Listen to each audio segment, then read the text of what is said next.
Deuxième jour de la neuvaine. Fidèle protecteur et défenseur offert par l'amour de la Sainte Trinité pour ses enfants. En premier, l'extrait de la Bible.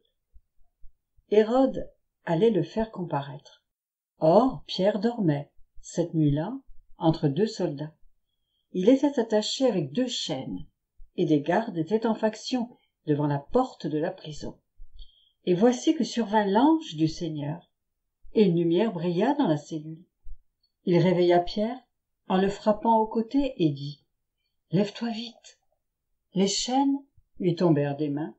Alors l'ange lui dit « Mets ta ceinture et chausse tes sandales. » Ce que fit Pierre.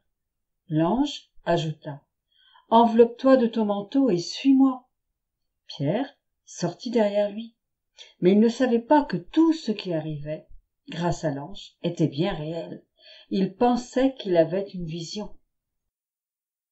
Passant devant un premier poste de garde, puis devant un second, ils arrivèrent au portail de fer donnant sur la ville. Celui-ci s'ouvrit tout seul devant eux. Une fois dehors, ils s'engagèrent dans une rue, et aussitôt l'ange le quitta. Alors, se reprenant, Pierre dit « Vraiment, je me rends compte maintenant que le Seigneur a envoyé son ange et qu'il m'a arraché aux mains d'Hérode et à tout ce qu'attendait le peuple juif. » Actes des apôtres 12, 6, 11. Extrait du livre du ciel en second. Poursuivant dans mon état habituel, je me suis retrouvée hors de mon corps. C'est Louisa qui parle. J'ai trouvé mon adorable Jésus et, comme il ne voulait pas que je voie les bêtises du monde, il me dit « Ma fille, retire-toi, il ne faut pas voir les très graves maux qui existent dans le monde. » En me disant cela, il me retira lui-même et, en me conduisant, il me dit « Ce que je te recommande, c'est d'acquérir l'esprit de prière continuelle.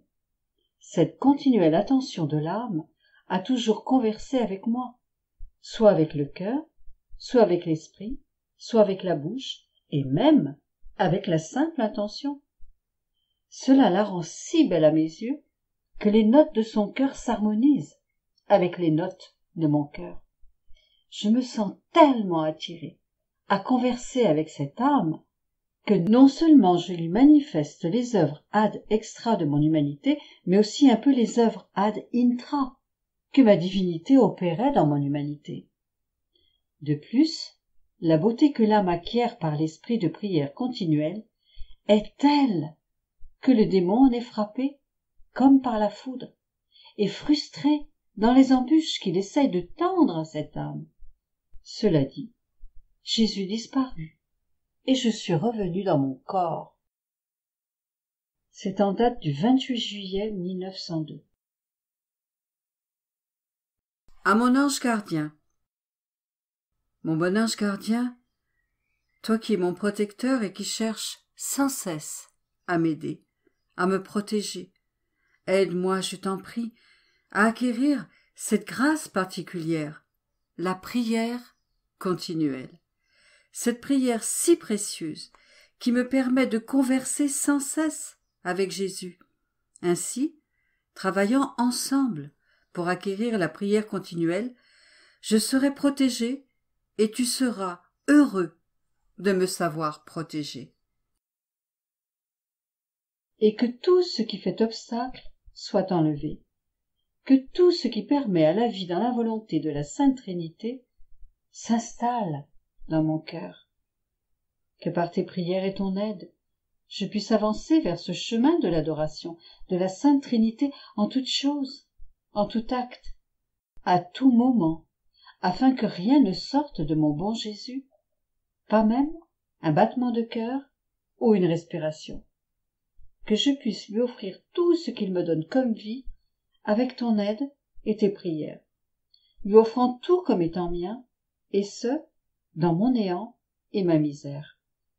Mon bon ange gardien, intercède pour moi, afin que la lumière traverse mon âme et soit distribuée autour de moi par cette prière continuelle pour le bien et la protection de tous. Amen. Fiat